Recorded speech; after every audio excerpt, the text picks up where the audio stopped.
Добро съботно утро, уважаеми зрители и ранобудници на телевизия Алфа. Аз съм вашият Алфа водещ, Алфа мъжкарът, Алфа ватманът и Алфа арестантът лорд Евгений Минчев. Добре дошли за няколко часа красота. Ще имаме Искрен Пецов, ще имаме художничката Румяна Георгиева и какво още ще разберете в протежението на нашето предаване. И сега обещаното стихотворение, което този път ще бъде от пловдивският поет Хари Спасов. Той ни изпрати това по имейла. Позволете да смена очилата за бързо и да ви го прочита.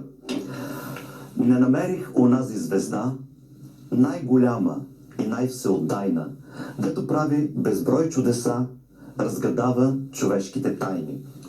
По небето безкрайно я търсих, телескопи, бинокли разпъвах. Разболях се, на хората втръснах, в дълбините на мрака потъвах. А нима е тъй близо била, над чимшира до родната къща, дето мига светулка една и без дъх мама пак ме прегръща. Уважаеми зрители на телевизия Алфа, това беше стихотворението на Хари Спасов, който е и наш добър приятел. Изпращайте